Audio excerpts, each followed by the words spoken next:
Hello, কেমন আছেন সবাই? আশা করি ভালো আছেন। তো বিশ্বকর্মা পুজোর একটা ছোট্ট ভিডিওতে আপনাদের সকলকে স্বাগত। এটা আমার বাড়ির বিশ্বকর্মা পুজো।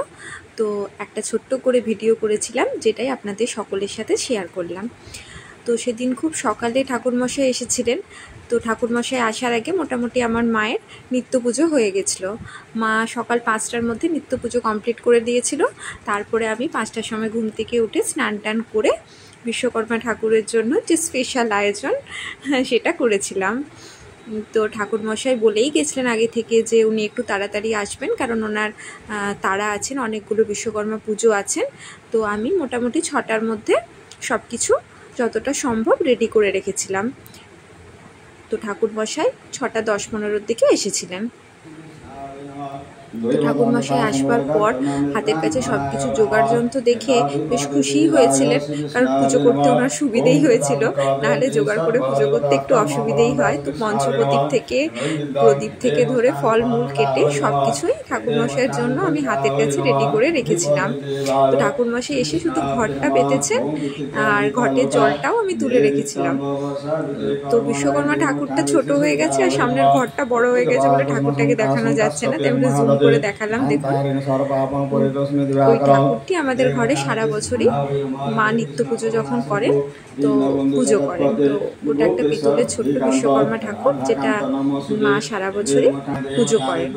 তো জানেন তো, আমাদের বাড়িতে আগে খুব বড় করে বিশ্বকর্মা পুজো হতো, কারণ আমার দাদুর একটা মানে ধান গম আটা ভাঙানোর একটা মেশিন ছিল, সেখানে মানে ওটাকে আমরা বাগান বলতাম। তো ওখানে বিশ্বকর্মা পুজো হতো। তো বিশ্বকর্মা পুজোর প্রতি ছোটোবেলা থেকেই আমার একটা অন্যরকম ভালোবাসা, অন্যরকম টান, কারণ ছোটোবেলা থেকেই বিশ্বকর্মা পুজোর সাথে ওতপ্রোতভাবে জড়িত।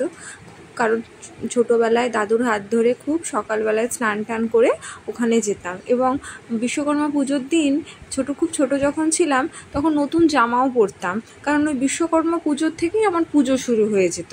আমাদের ওই ধান মেশিনটা যে জায়গাটাতে ছিল তার উল্টো দিকেই মাঠ, এবং মাঠের মধ্যে আমাদের আমলাগোড়া সার্বজনীন দুর্গাপুজো হয়। তো ওইখান থেকে লক্ষ্য করতাম যে প্যান্ডেল কতটা হয়েছে, ঠাকুর কতটা হয়েছে, বাচ্চা মনে এক ভীষণ সুন্দর অনুভূতি।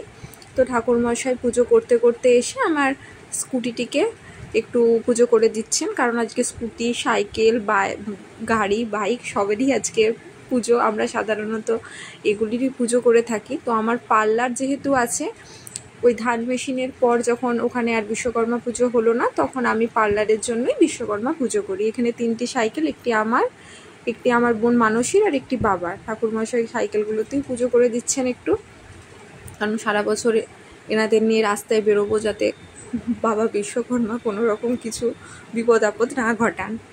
তো এটা আমাদের তুলসী মঞ্চ। তো ঠাকুরমশাই আরতি শুরু করেছেন, আর ঠাকুরমশাইয়ের একটু তাড়াই আছে, নাহলে ঠাকুরমশাই একটু ধীরে সুস্থে পুজো করেন, কিন্তু আজকে একটু তাড়াতাড়ি করছেন। আরও অনেক জায়গা থেকে ফোনও আসছে পুজো করতে করতে। তো মায়ের কাজে গেছে, আমি আর মানসী আছি, আমরাই অঞ্জলি দিলাম দুজনে। ঠাকুরমশাই মানে খুব কম সময়ের মধ্যেই পুজো কমপ্লিট করে আজকে বেরিয়ে গেলেন। বললাম চা খেয়ে যেতে, 1 কাপ চাও খেয়ে গেলেন না। তো মোটামুটি আমাদের 6:30 পৌনে 7টার মধ্যে পুজো শেষ হয়ে গেছিলো। তো ঠাকুরমশাই আরতি করছেন। ঠাকুরমশাইয়ের পুজোটা এত মন ছুঁয়ে যায় যে কি বলবো, মানে উনি এত সুন্দর পুজো করেন, তাই বাড়ির যে কোনো পুজোতেই ওনাকে ডাকা হয়। তো নিজেদের ঘরের মতো হয়ে গেছেন উনি, মানে কোনো কিছু বলে দিতে হয় না, নিজের মতো একদম এত সুন্দরভাবে পুজো করেন যে কিছু বলবার নেই।